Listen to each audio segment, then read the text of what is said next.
एखाद्या व्यक्तीला आयुष्यात 25 किंवा 30 पत्र आली, त्या माणसाला 400 ते 500 पत्र आली, रोज यायची. आठवड्यात एक तरी पत्र यायचं, 2 आठवड्यातनं 2-3 पत्र यायची. ऑफिस मधल्या टायपिस्ट बरोबरच तुमच्या नवऱ्याचं काहीतरी आहे, किंवा तुमच्या शेजारणी बरोबरच तो परवा पिक्चरला गेला होता, असं लिहिलेलं असंच. आता गंमत अशी की हे हँडरायटिंग सगळं एकच होतं, पण तुम्ही विचार करा की माझ्यासारख्या माणसासमोर तुम्ही 300 पत्र आणून टाकलेली आहेत, नंतर अक्षरं तुमच्या डोळ्यासमोर नाचायला लागतात. बरं क्लू कोणच नाही हे कोणी लिहिलेलं असेल. आणि करता करता ते पत्र मी बघत होतो, मला काही सुचत नव्हतं.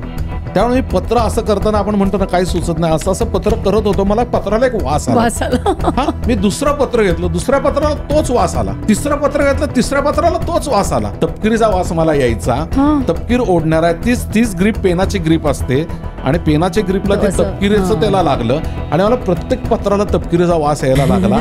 मी त्या माणसाला फक्त विचारलं, तुझ्या आजूबाजूला कोण तपकीर ओढतं? तो म्हणला, माझा चुलत भाऊ ओढतो. म्हटलं त्याचा हँडरायटिंग घेऊन ये. तंतोतंत हँडरायटिंग मॅचिंग झालं.